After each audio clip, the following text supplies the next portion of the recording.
Bienvenue dans cette nouvelle émission des idées à l'endroit, consacrée aujourd'hui à un très grand penseur du conservatisme européen, pourrait-on dire, avec tous les guillemets que ce terme peut prendre tant l'école ou les écoles conservatrices sont nombreuses. Émission consacrée à Arnold Gehlen, penseur allemand, né en 1904, mort en 1976, qui est hélas assez peu connu en France, mais les choses sont en train de changer puisque depuis 2021, une actualité éditoriale importante autour de son œuvre est venue sur le devant de la scène, en particulier à travers la traduction, pour la première fois donc en français, de sa grande œuvre, L'homme, sa nature et sa position dans le monde, aux éditions Gallimard, dans la prestigieuse collection de bibliothèque de philosophie. Arnold Gehlen est un anthropologue, c'est un sociologue, c'est un philosophe. Son œuvre est abondante. Je signale également, et c'est très important du point de vue de sa réception française, la parution en début d'année, en février 2023 exactement, d'un autre titre d'ouvrage, d'un autre ouvrage d'Arnold Gehlen aux éditions Crisis, qui est un département des éditions de la Nouvelle Librairie. Il s'agit de Morale et hypermorale, ouvrage traduit par François Poncet. Je signale également, et c'est tout aussi important et beaucoup plus récent encore, l'apparition d'un numéro spécial consacré à Arnold Gehlen de la revue Nouvelle École, dirigée par Alain de Benoît. Ce numéro a paru il y a un mois environ. Donc il y a toutes les raisons, je crois, de mettre en avant ce penseur, cet anthropologue, dans cette émission. Alors pour en parler avec nous, Alain de Benoît précisément, je vais jouer le jeu de la présentation parce que cela s'impose. Vous êtes historien des idées, vous êtes philosophe, vous avez créé et animé cette émission, même les idées à l'endroit sur TV Liberté, vous avez publié de très nombreux ouvrages, de très nombreux articles, et vous avez donc, je l'ai dit, dirigé ce numéro spécial consacré à Arnold Gehlen. Avec nous également François Poncet, traducteur de l'allemand, en l'occurrence donc de cet ouvrage, Morale et hypermorale aux éditions Crisis. Vous avez traduit, vous avez collaboré à l'édition très prestigieuse des écrits de guerre, des journaux de guerre d'Ernst Jünger dans la collection La Pléiade aux éditions Gallimard. Vous êtes également le traducteur de la correspondance entre Carl Schmitt et Ernst Jünger en coédition édition Crisis Pierre-Guillaume Deroux. Et avec nous également Benjamin Demélé. Benjamin Demélé, vous êtes chargé d'enseignement en sciences politiques, vous êtes essayiste, vous avez consacré notamment un essai à Stefan Georg, le grand poète allemand, de la poésie, Stefan Georg et son cercle, de la poésie à la révolution conservatrice. C'est aux éditions de la Nouvelle Librairie, dans la collection Longue Mémoire de l'Institut Iliade, et vous connaissez très bien, bien sûr, le domaine germanique en particulier. Alors, Arnold Gehlen appartient à un courant philosophique que l'on appelle traditionnellement en Allemagne l'anthropologie philosophique. Il s'inscrit donc dans cette lignée.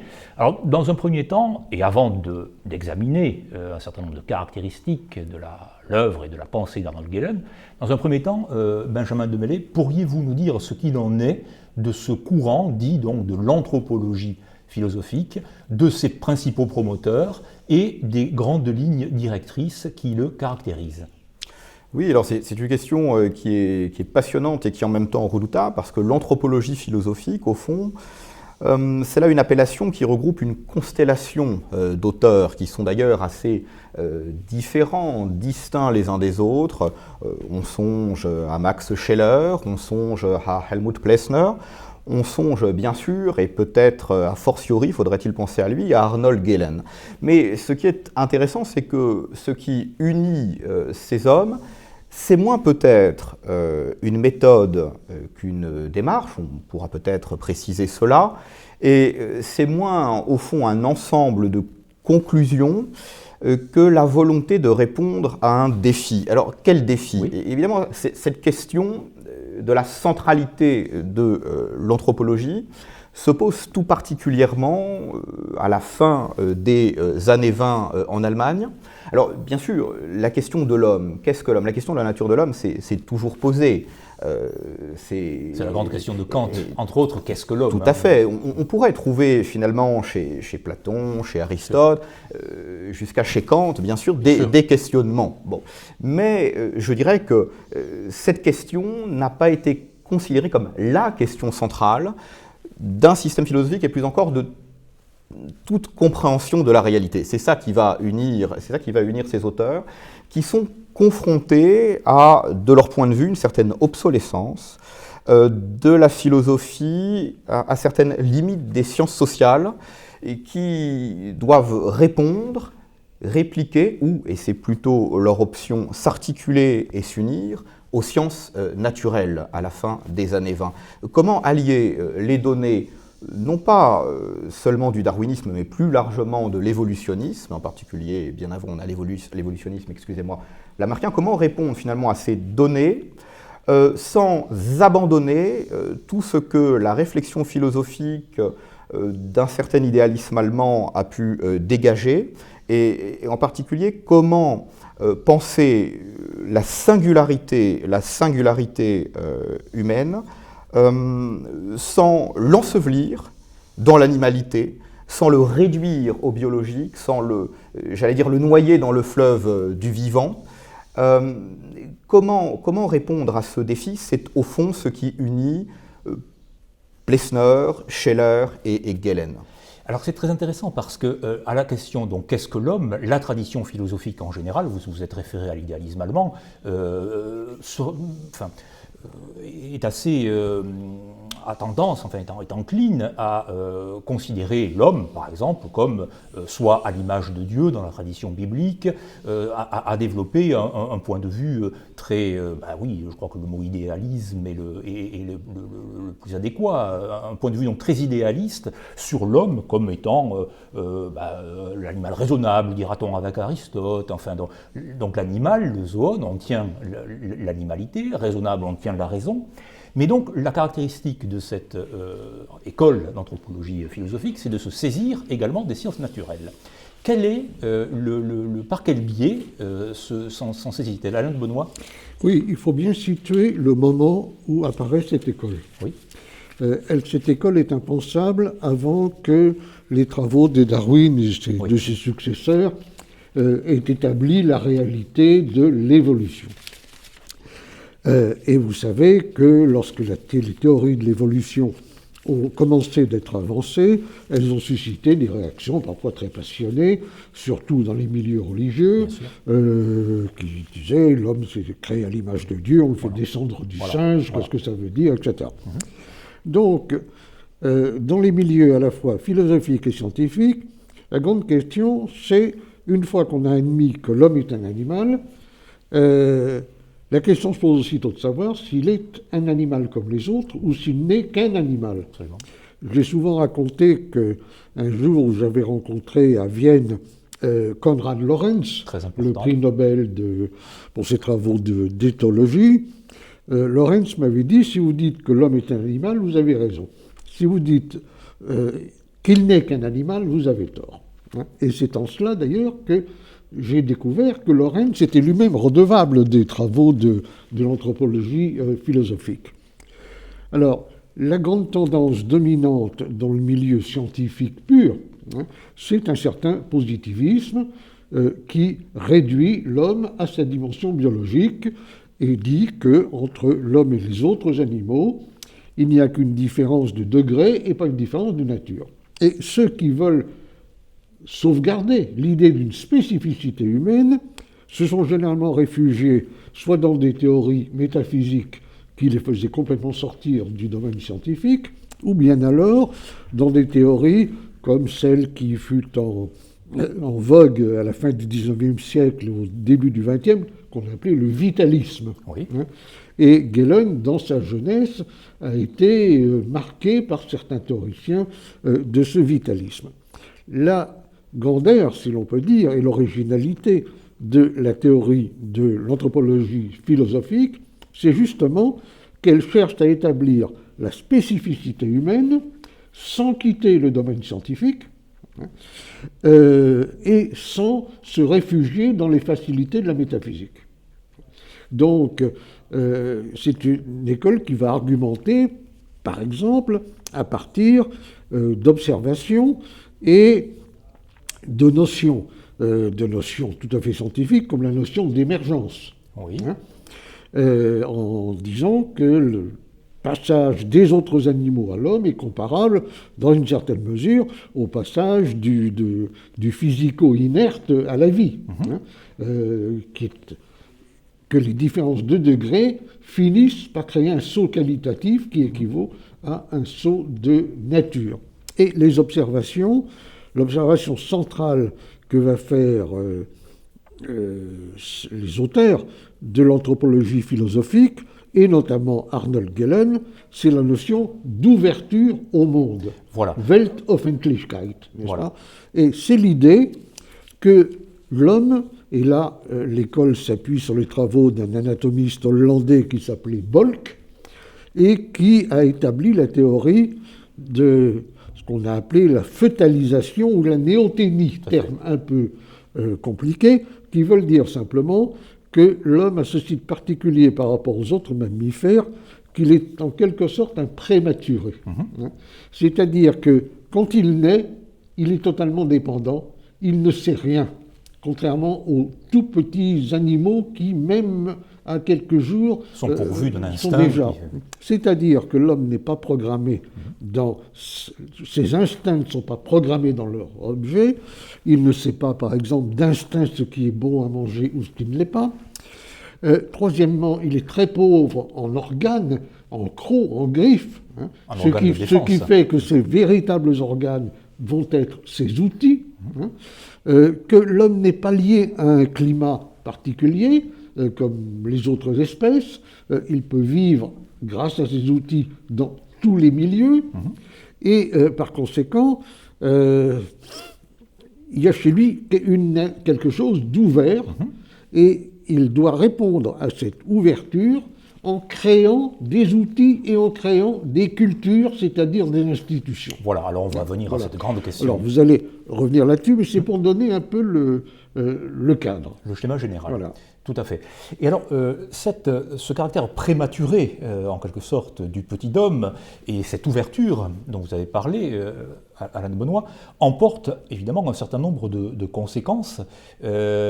Comment peut-on les décrire ? Sur quel chemin peut-on s'engager pour essayer de les saisir ? Qu'est-ce que cela implique, au fond, cette ouverture natale ou native ? Disons qu'il y a une énorme compensation d'un déficit originel, la pauvreté instinctuelle, le résidu instinctuel, ça pousse l'homme à échafauder par compensation toutes sortes d'outils. Alors des outils matériels, certes au départ, l'outil comme prolongement du bras, comme prolongement de la main, et puis de plus en plus des outils spirituels, ou bien des outils de plus en plus spirituels. Enfin, ça lance l'homme sur une trajectoire de spiritualisation qui va très loin, qui peut aller très loin, qui peut aller jusqu'au théologique, jusqu'au religieux. Le problème que pose l'anthropologie philosophique et Gehlen avec elle, c'est de ne pas oublier dans ce parcours de spiritualisation ou d'extension de la sphère humaine, de ne pas oublier l'origine.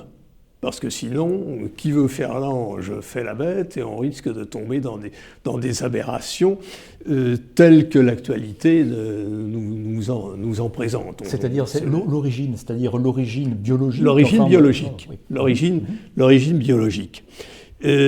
Donc il faut savoir faire retour à cette origine, il faut avoir une pensée qui reconduisent à cette origine, et il faut donc avoir une pensée circulaire ou cyclique qui se meuve toujours dans toute l'ampleur du champ anthropologique sans se laisser réduire à une linéarité progressive, ce qui est la doxa des progressistes, à ne pas se laisser réduire à un sens unique.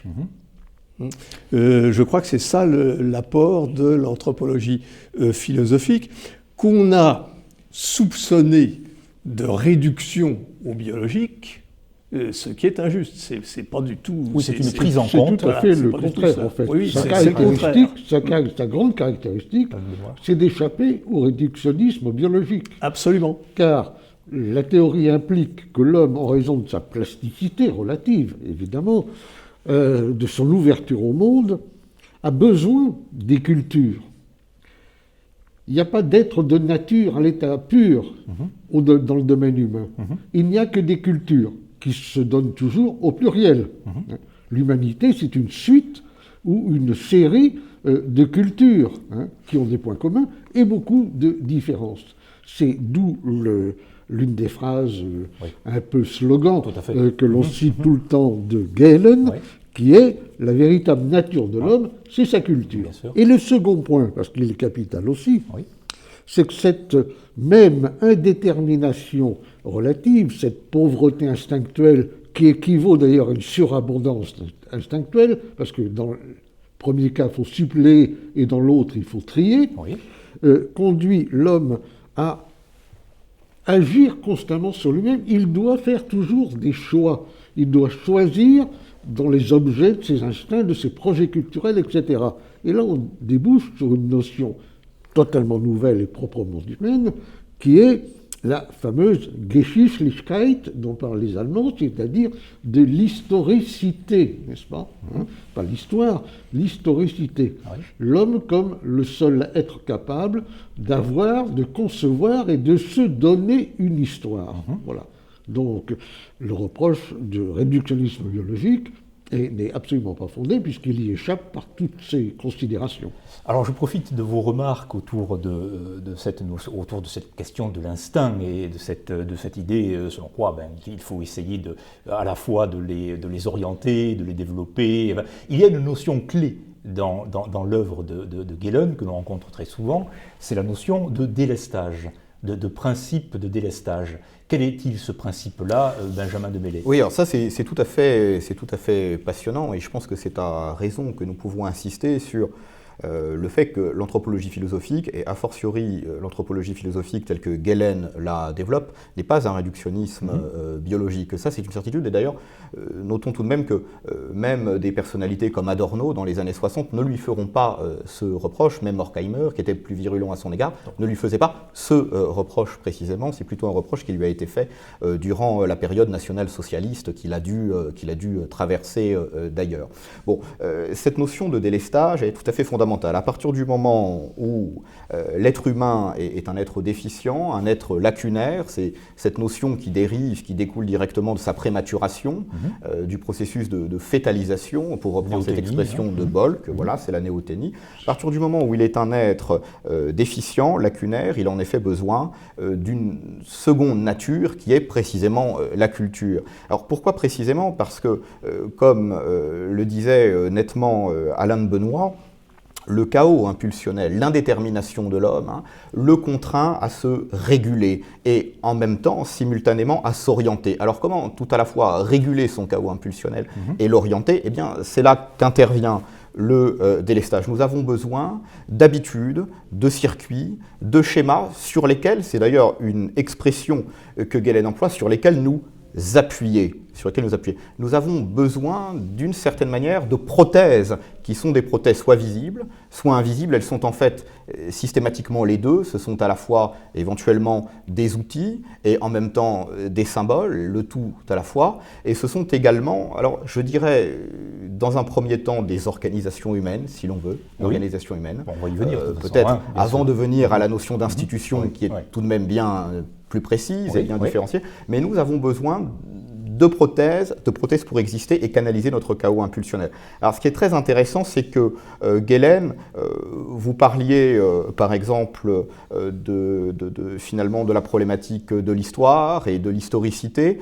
Galen a une vision de l'histoire, une interprétation de l'histoire, et dans son ouvrage de 1956, Urmensch und Spätkultur, qu'on peut traduire par finalement l'homme premier et la culture tardive, l'homme originel et l'homme du déclin, et la culture du déclin, si l'on veut forcer les termes, essayer de leur faire dire tout ce qu'ils peuvent dire de sous-entendu, d'implicite dans un certain contexte culturel, ça peut évidemment se discuter.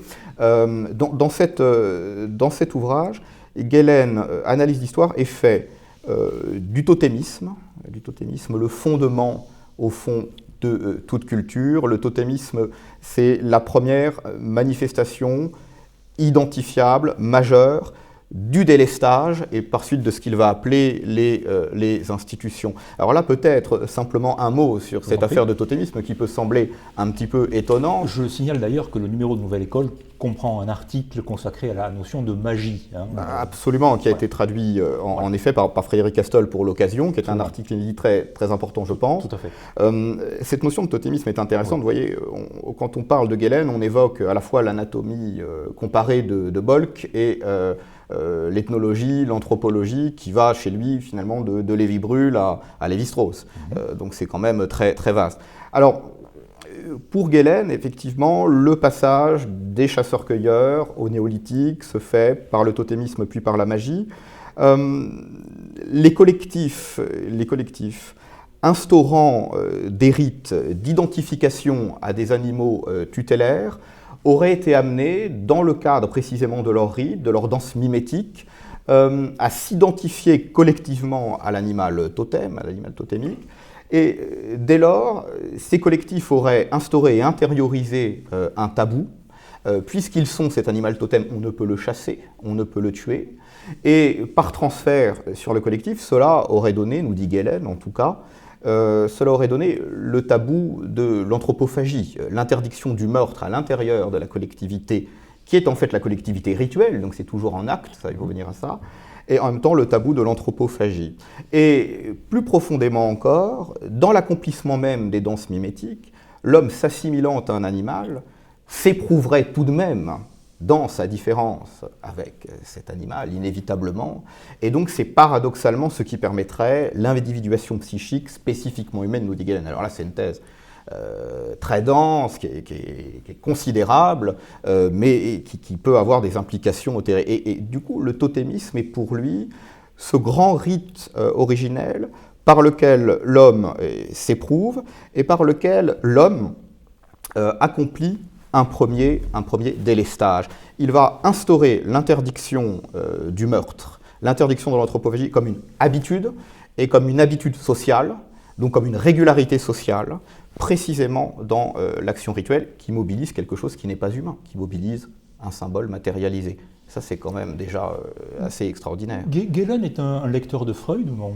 Oui, alors Gehlen, ça c'est très intéressant. En fait, il serait plus rapide de se demander qui Gehlen n'a pas lu d'une certaine manière. Parce qu'on peut trouver sous sa plume des références à Freud, à Bergson, à Sorel, bien sûr, aussi bien qu'aux théoriciens de l'action et de la démocratie américaine. Donc c'est extrêmement vaste. Cela dit, il faut tout de suite évacuer, c'est le cas de dire quelque chose, je ne veux pas dire refouler, mais il faut tout de suite évacuer quelque chose. Freud nous renvoie au tréfonds et éventuellement à sa résurgence et à son influence. Or, la notion d'intériorité pour Gehlen doit être évacuée. Gehlen, avec mauvais jeu de mots, n'est-ce pas, est un homme qui n'a pas d'état d'âme. C'est-à-dire, il évacue l'intériorité. Et son exemple du totémisme est intéressant parce que le totémisme, n'est-ce pas, c'est un acte. C'est un acte. Et pour lui, l'homme est essentiellement acte et la société est essentiellement acte et structure d'acte. Donc la question de l'intériorité n'est pas extrêmement importante. Décisive, oui. Pas décisive. Alors, venons-en à cette notion tout à fait centrale des institutions, de l'institution, puisque donc l'homme est un être d'ouverture, un être ouvert. Les institutions jouent en quelque sorte face à ce possible chaos instinctuel ou pulsionnel, jouent un rôle, semble-t-il, de garde-fou. Est-ce que le conservatisme, là encore, le mot est délicat et parce qu'il est très polysémique, et je le mets vraiment entre guillemets, est-ce que Gehlen porte de facto sur quelqu'un... D'abord, comment conçoit-il les institutions, et porte-t-il de facto sur toute institution un jugement positif, en ceci qu'une institution, même la plus détestable, ou en tout cas ou la moins efficace, ou la plus condamnable qui soit, est préférable, compte tenu de ce qu'est la nature de l'homme, donc au maître de culture, est préférable à une absence complète de digue ou de barrière. Toute institution est-elle une digue, un rempart? En quoi donc cet homme défini comme être de culture trouve dans les institutions un aboutissement fondamental pour la vie en société? François Poncet? Alors, un aboutissement ou un point de départ, parce que oui. Si l'on parle d'institution, on peut en parler en termes d'autorité, d'interdit, à la limite d'oppression, et ça c'est une critique qu'on n'a pas manqué de faire à Gehlen, et notamment Hans Blumenberg, qui lui a reproché un absolutisme des institutions. Mais il faut bien voir que dans l'idée de Gehlen, c'est-à-dire dans l'idée de délestage de l'homme qui s'en remet pour une certaine partie des choses aux institutions, il y a certes une part de soumission, mais il y a une part d'émancipation. L'homme se soumettant, si l'on veut, d'un côté, est libéré d'un autre, et ça libère des énergies spirituelles qui peuvent se sublimer, qui peuvent s'étendre à des domaines supérieurs et jusqu'au domaine religieux et théologique. Et finalement, cette notion de délestage de Gehlen, ça n'est pas une démission.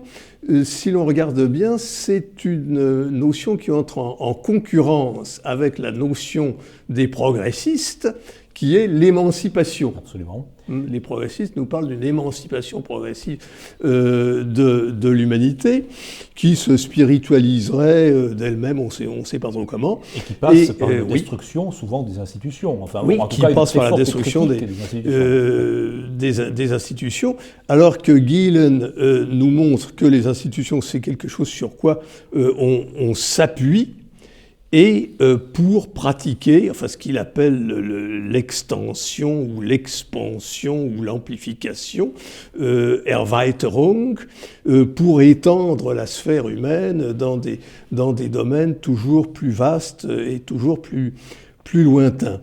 Donc il n'y a pas là-dedans de soumission, d'aliénation comme on pourrait être tenté de le reprocher à Gehlen et à l'anthropologie philosophique en général.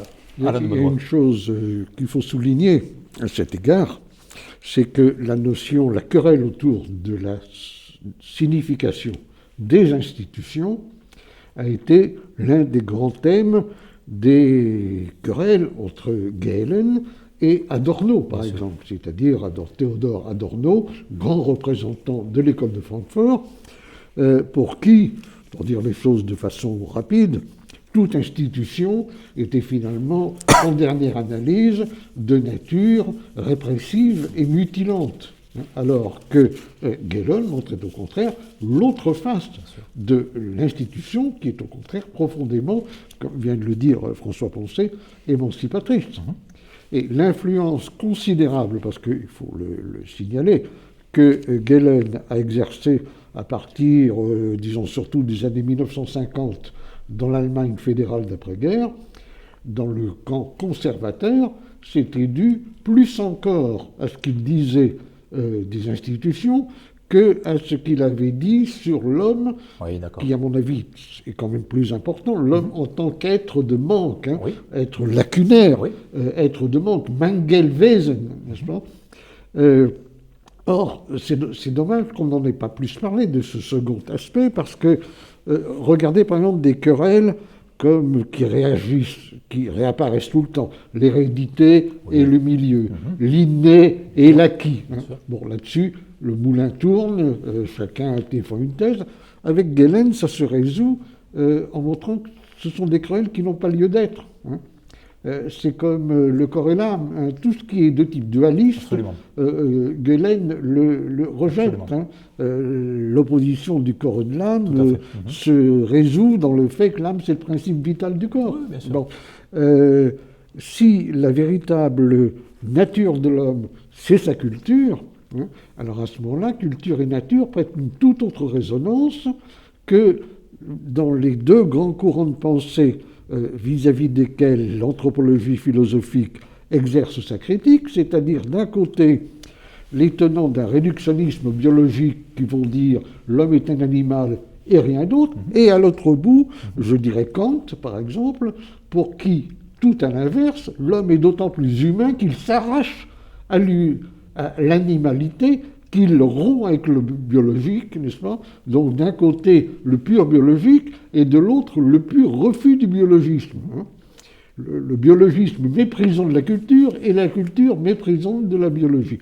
Tout ça se résout chez un auteur aussi fondamental que Gehlen, dont il faut seulement déplorer qu'il fallu plus de 60 ans pour que son livre sur l'homme soit traduit en France, plus de 40 ans pour que son livre sur la morale soit traduit, et ainsi de suite. Oui, je précise d'ailleurs à ce propos que son grand livre, donc L'homme, a été publié pour la première fois en Allemagne en 1940 et qu'ensuite, 10 ans plus tard, en 1950, donc une édition augmentée a apparu. Alors, une petite parenthèse, mais qui n'en est pas une, au fond, François Poncet, vous qui, on a beaucoup au cours de cette émission forcément cité un certain nombre de termes, de vocables allemands, vous qui êtes traducteur de Gehlen, entre autres bien sûr, comment qualifieriez-vous la langue de Gehlen? C'est important parce que bien souvent la langue philosophique allemande est considérée comme, enfin, de manière un peu étrange pour nous. On songe immédiatement à des penseurs comme Heidegger. Comment peut-on qualifier l'allemand et le vocabulaire même de Gehlen? Disons que Gehlen s'est tiré parti de l'étymologie, sans aller dans cette direction aussi loin que Heidegger, qui est quand même le recordman, je pense, de l'exploitation étymologique de la langue. Mais il y a une ouverture étymologique chez Gehlen et qui nous ramène à l'idée d'institution, institution politique, institution religieuse, institution morale, qu'il justifie par une reconduction à l'origine biologique qui, dans ce cas, est l'instauration humaine, c'est-à-dire le fait biologique de l'Homo erectus, ce qui distingue l'homme des espèces animales. Le fait qu'un jour l'homme se redresse, se met debout, donc libère ses deux mains, avec en plus l'opposition du pouce et du reste des doigts, étant la portée de son regard. Donc il y a une instauration humaine au départ, qui est un plus biologique, si l'on veut, et qui va se traduire par toutes sortes d'extensions et d'expansions spirituelles. Et je crois que là, ça se traduit dans le langage de Gehlen, qui prend le langage au sérieux. Et dans l'ouvrage qui nous occupe, Morale et hypermorale, ça se traduira au dernier chapitre par un coup de gueule en règle contre la novlangue. Bien sûr. C'est-à-dire contre la langue de la pensée unique, et le langage totalitaire, la contre-vérité totalitaire érigée en pratique. Oui, c'est le langage de la religion contemporaine, en quelque sorte. Oui, le langage de la religion contemporaine qui va dénoncer. Alors, Benjamin Demele, peut-être voulez-vous ajouter un mot sur c'est tout à fait intéressant. Cette évocation, effectivement, de la fin de morale et hypermorale est assez, j'allais dire, savoureuse, parce que ça faisait jaillir ce mot qu'il a pu avoir en présence de Adorno. Et justement, il s'agissait d'une querelle sur les institutions, au fond, et de la question de l'aliénation ou de l'accomplissement. Et c'est très intéressant parce que si Adorno et Gehlen pouvaient être très fréquemment d'accord lorsqu'il s'agissait d'évoquer l'art moderne et ses évolutions, par exemple, ou les effets de la bureaucratie sur la personnalité et l'érosion de la personnalité. Finalement, lorsqu'il s'agissait d'aborder ce qu'était l'institution, c'est-à-dire au fond, en effet, une sorte de dispositif de contrainte ou au contraire un dispositif d'accomplissement, quitte à ce que la personnalité humaine ne puisse s'y exprimer que partiellement, eh bien, ma foi, c'était là, à ce moment de la conversation, que Gehlen devait dire à Adorno, nous arrivons au point où je dois vous dire non.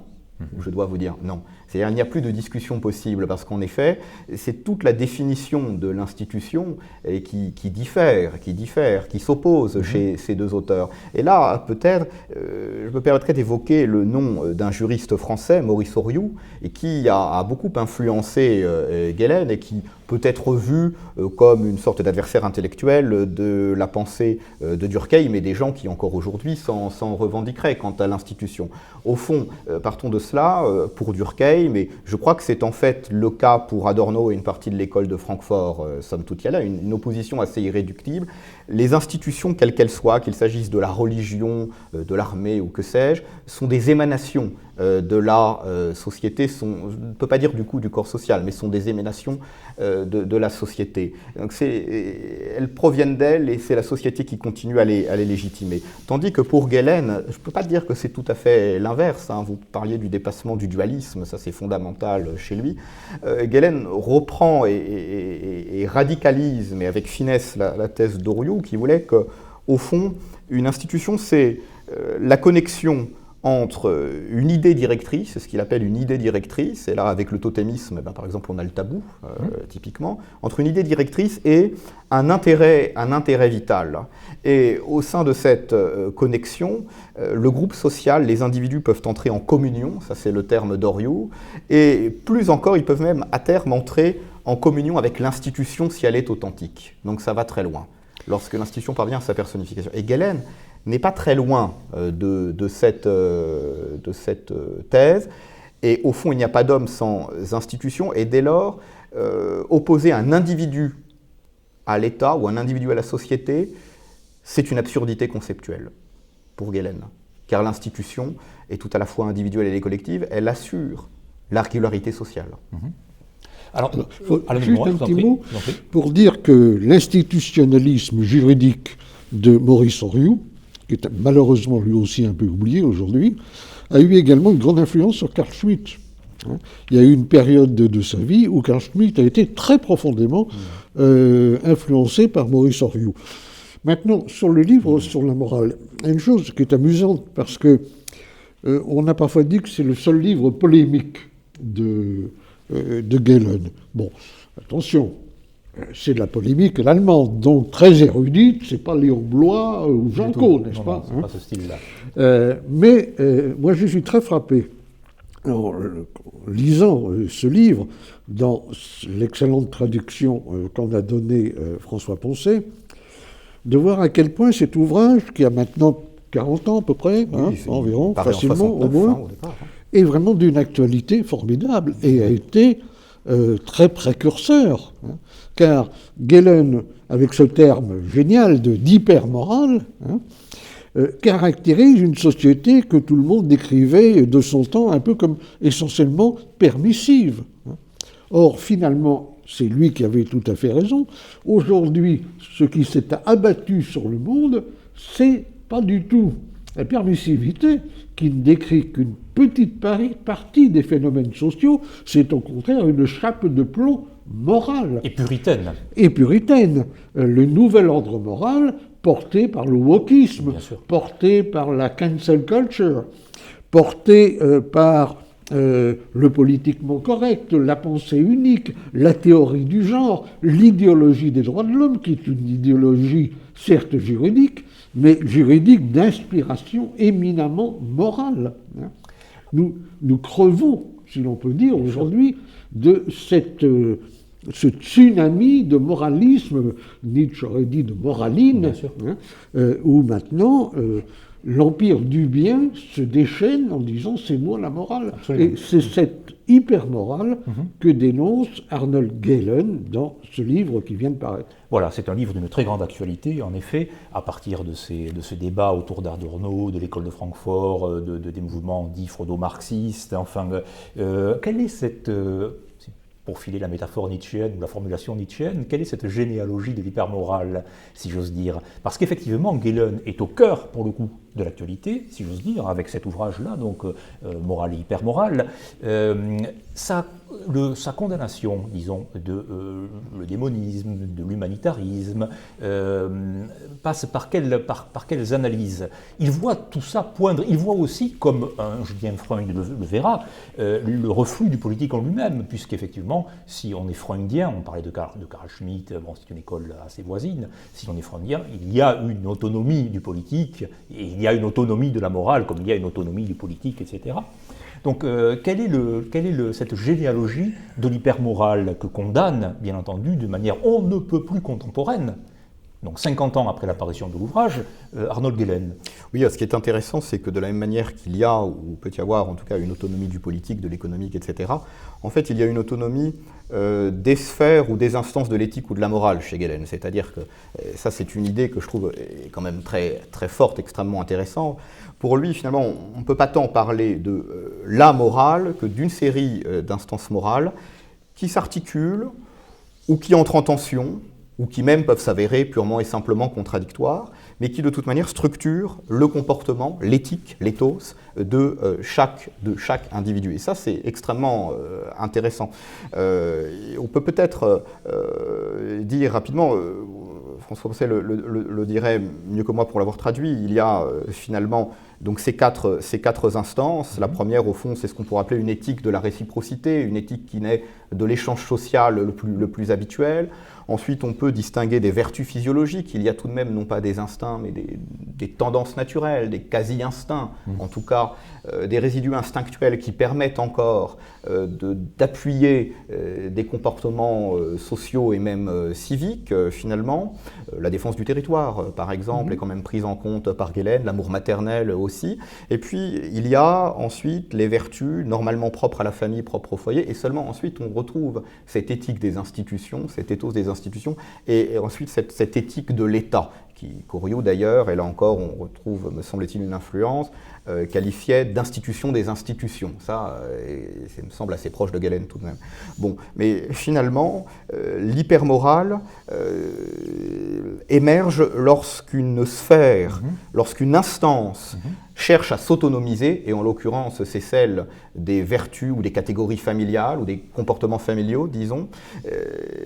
L'hypermorale... Sur le mot de privé, en quelque sorte. Exactement, c'est le moment où finalement ce qui ne pouvait émerger, ne devait émerger que dans la sphère privée, même la plus intime, prétend devenir vision du monde, politique, vision globale, et finalement reconfigurer l'intégralité des instances morales et même des institutions. Je crois qu'on pourrait peut-être dire que la morale, l'hypermorale, il y a deux grandes caractéristiques. La première, c'est que ce qui appartient au domaine de la morale privée est pris comme l'exemple de la morale publique. Prenons un exemple tout à fait simple. L'hospitalité, par exemple, qui est une grande vertu qui remonte bien sûr à l'Antiquité et d'ailleurs à toutes les sociétés traditionnelles.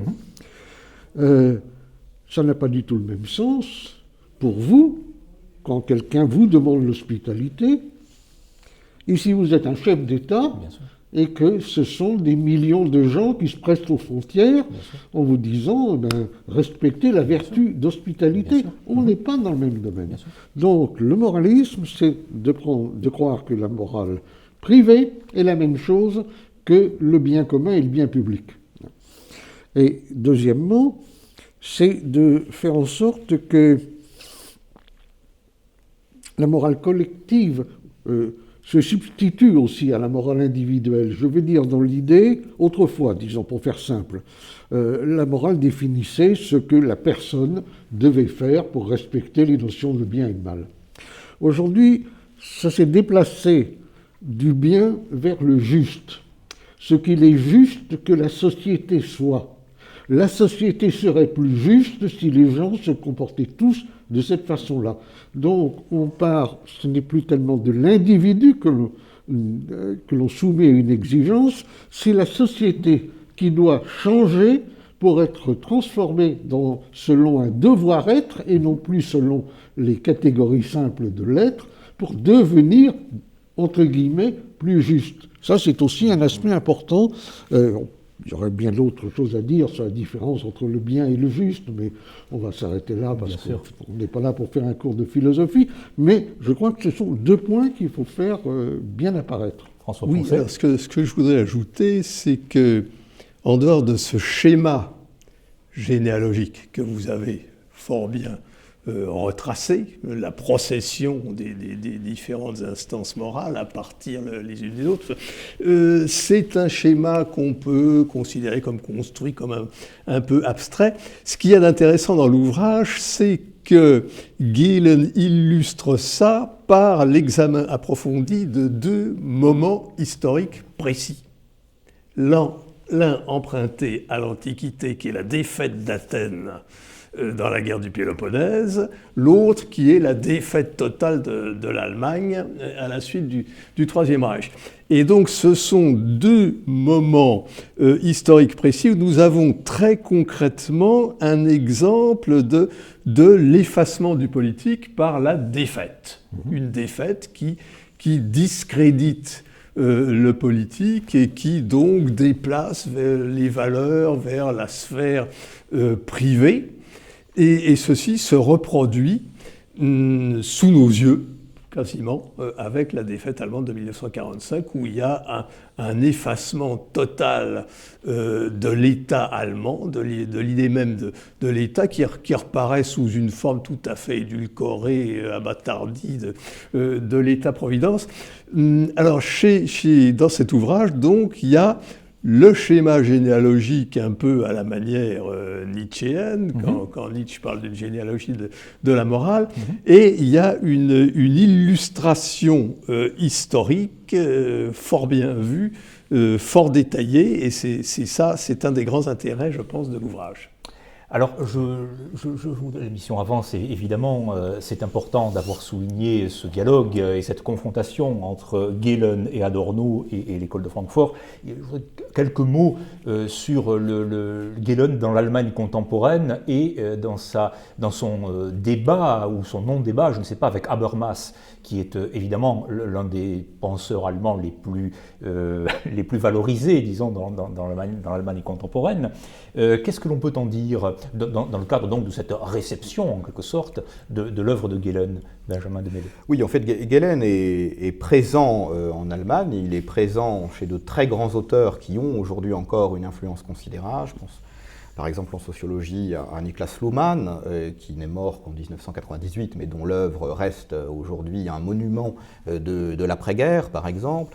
Gehlen est même présent, en fait, de bien des manières chez Habermas, même si la dette n'a pas été, c'est le moins que l'on puisse dire, reconnue, pour ne pas dire soldée, en tout cas. Donc Gehlen, en fait, exerce une influence intellectuelle souterraine à travers ses écrits, pour le pire et pour le meilleur. Alors, la question est de savoir, au fond, comment Gehlen a pu influencer la vie intellectuelle allemande d'après-guerre. Autrement dit, a-t-il été véritablement une figure d'un nouveau conservatisme, ce à quoi prédisposaient, veuillez m'excuser, me semble-t-il, les thèses très, très intéressantes et avant-gardistes de l'homme, ou même de son ouvrage de 1956, Urmensch und Spätkultur, ou bien a-t-il été en quelque sorte une caution morale, tant pour les nouveaux libéraux conservateurs allemands qui se sont recomposés et qui d'ailleurs, en fait, à partir des années 60,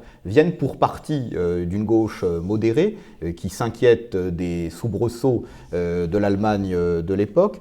Ça, c'est une véritable question. Il est sûr qu'un nouveau conservatisme n'a pas été fondé. Et dans son dialogue avec Adorno, avec Habermas, qui ont pu voir en lui, c'est en tout cas le cas d'Adorno, un alter ego nécessaire, mais aussi authentiquement apprécié finalement, n'a-t-il pas permis à ces auteurs, à ces penseurs de se légitimer malgré lui, alors même qu'il a tenté, après-guerre, en publiant dans des revues, dans des Mercos par exemple, en participant à des conférences, on lui a proposé de participer très habituellement à l'activité éditoriale du Spiegel aussi, il a pourtant tenté d'influencer l'Allemagne de son temps. Mais il n'y est pas tout à fait parvenu. C'est-à-dire qu'il Oui. n'a pas créé d'école au sens. Plus exactement, il a eu des disciples, mais qui ont constitué comme une sorte d'archipel dans le paysage intellectuel, plus que comme école au sens plein du terme. En un mot, comment situer Arnold Gehlen à l'endroit du libéralisme? Du libéralisme, j'entends moderne, enfin, que peut-on en dire en un mot? On a évoqué le conservatisme.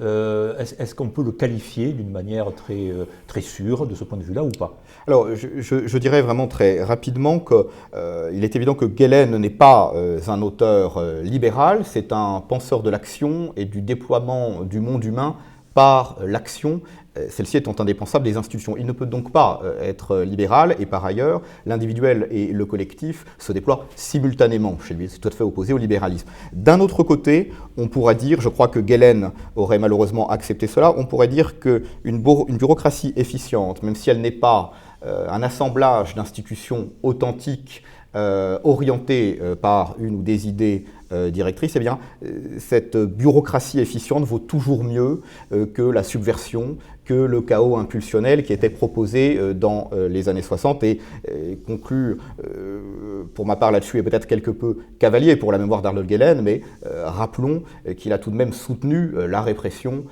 soviétique de Prague. C'est en soi peut-être une énigme quant à son conservatisme sur laquelle, pour ma part, je terminerai. C'est peut-être son point faible. D'avoir aussi, par sa théorie des institutions, légitimé une certaine forme de technobureaucratie comme un moindre mal. Certainement. Bon, mais en revanche, tout ce qui est de l'ordre de sa conception de l'homme, vraiment, c'est d'une validité incroyable aujourd'hui. Assurément remarquable. Cette émission se termine. Merci beaucoup Alain de Benoît, merci beaucoup François Poncet, Benjamin Demélé. J'espère que nous vous aurons donné envie de découvrir les œuvres d'Arnold Gehlen et de vous plonger en particulier dans Morale et Hypermorale, mais aussi dans le dernier numéro de Nouvelle École, donc, qui est consacré à ce sociologue, philosophe, anthropologue, dont j'espère qu'on nous aura permis de cerner la grande originalité. Merci à vous tous et à très bientôt.